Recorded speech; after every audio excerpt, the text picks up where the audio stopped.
பிரியமான சகோதர சகோதரிகளே, இந்த நாள் வாக்குத்தத்த வசனங்கள் ரோமர் 4:21 தேவன் வாக்குத்தத்தம் பண்ணினதை நிறைவேற்ற வல்லவராய் இருக்கிறார் என்றும் முழு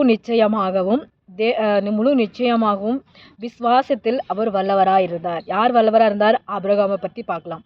இந்த நாள் சொல்லப்பட்டிருக்குது. அவர் வாக்குத்தத்தம் தேவன் என்ன பண்ணாலும் வாக்குத்தத்தம் பண்ணினதை நிறைவேற்றும்படி அவர் என்ன பண்ண அவரே வல்லவராய் இருக்கிறார். முழு நிச்சயமாகவும் தேவன் மேல் மகிமையும் விசுவாசத்தில் வல்லவராயிருந்தார். ரொம்ப பெரிய காரியம் இல்லையா? முதலாவது அவர் செய்வார் அப்படின்னு சொல்லிட்டு என்ன பண்ணுவாராம், தேவன் எனக்கு வாக்குத்தத்தம் பண்ணியிருக்காரு, அதை நிறைவேற்றுவாருன்னு சொல்லிட்டு அவர் நிறைவேற்றுவார் என்று அவர் என்ன பண்ணாரா, அவர் நிறைவேற்றக்கூடிய வல்லவராய் இருக்கிறார் என்று அவர் முதலாவது முழு நிச்சயமாக நம்பினாராம். முழு மனதோட அவர் நம்பினாராம். அதுக்கு பிற்பாடு சொல்லப்பட்டிருக்குது, நம்பினத்துக்கு பிற்பாடு அவர் மகிமைப்படுத்தினாரா, தேவனை மகிமைப்படுத்தி அவர் விசுவாசத்தில் வல்லவராயிருந்தார். விசுவாசத்தில் வல்லவர். நம்ம விசுவாசத்தில் வல்லவராக இருக்கிறோமா? நம்ம வல்லமையாக இருக்கணும். அதாங்க சொல்லப்படுது, விசுவாசத்தில் அவர் வல்லவராக இருந்தார். அப்போ வாக்குத்தத்தம் பண்ணினதை நிறைவேற்றுவார் என்று முழு நிச்சயமாக அவர் நம்பிக்கையாக தேவன் மேல் மகிமையாயிருந்து விசுவாசத்தில் வல்லவராயிருந்தார். இது இவ்வளோ அழகான வசனம் இல்லையா? இந்த வசனத்தை கேட்குற உங்கள் சகோதரனும் சகோதரிகளே, கர்த்தர் மேலே உங்களுக்கு எந்த காரியத்தை கர்த்தர் உங்களுக்கு செய்வார் என்று சொல்லி நினச்சிருந்தாரோ அது நிறைவேற்றுவார். அதான் இங்கே சொல்லப்படுது, நிறைவேற்றுவார். அது நிறைவேற்றுறதுக்கு நம்ம எப்படிமா இருக்கணுமா? முழு நிச்சயமாக நம்பிக்கையாக தேவன் மேல் மகிமையாக விசுவாசத்தில் வல்லவராக இருக்கணும். யார்? நம்ம இருக்கணும். அதுமாதிரி நீங்கள் இருக்கணும் சகோதரிகளே.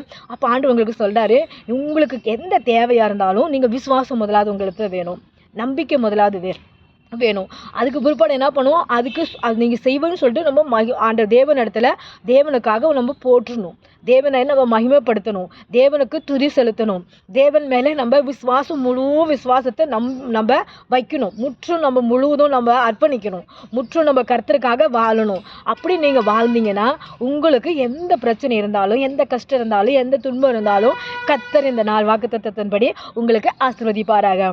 அப்படி ஆசீர்வதிக்க ஆபிரகாமும் அப்படி இருந்தார். எப்படி இருந்தார்?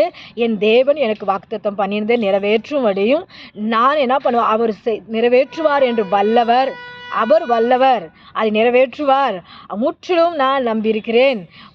என் தேவனிடத்தில் நான் மகிமையாக இருக்கிறேன், விசுவாசத்தில் நான் வல்லவராக இருக்கிறேன். ஆபிரகாம் அதே போல தான் இருந்தார். அவர் ஆசீர்வதித்தார்.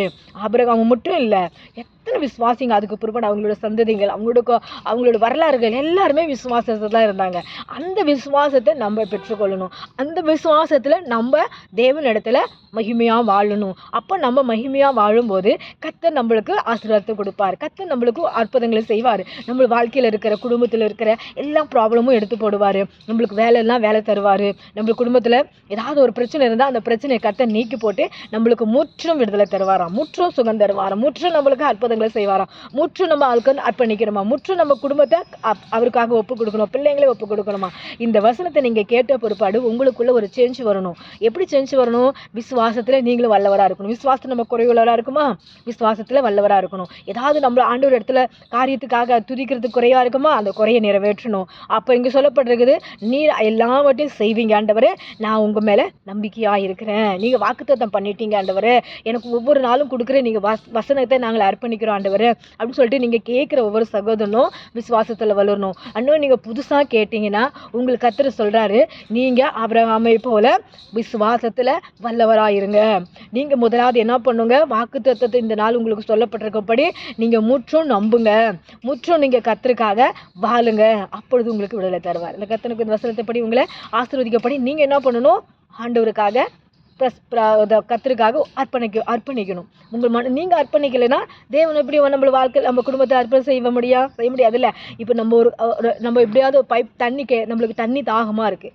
அந்த தண்ணி தாகத்துக்கு நம்ம என்ன பண்ணுறோம், எழுந்திரிச்சு போய் அங்கே நம்ம பிடிச்சி வச்சுருக்கிற பாட்டிலையோ இல்லை நம்ம பிடிச்சி வச்சுருக்கிற ஏதாவது ஒரு பொருளையோ தண்ணி வச்சுருப்போம், ஃப்ரிட்ஜில் வச்சுருப்போம், வெளியே வச்சுருப்போம். அந்த தண்ணியை போய் நம்ம எடுத்து கிளாஸில் ஊற்றி அப்புறம் தானே குடிக்கிறோம்.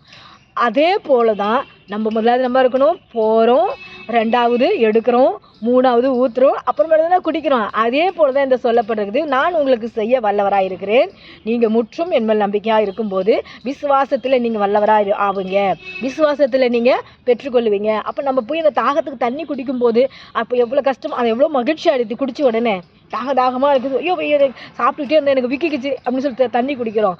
அதே போல தான் கடவுளுடைய வார்த்தை இந்த நாள் உங்களிடத்து வரும்போது நீங்களும் அதை உட்கொள்ளும் போது கர்த்தர் உங்களை ஆசீர்வதிப்பாராக. ஆமென். God bless you.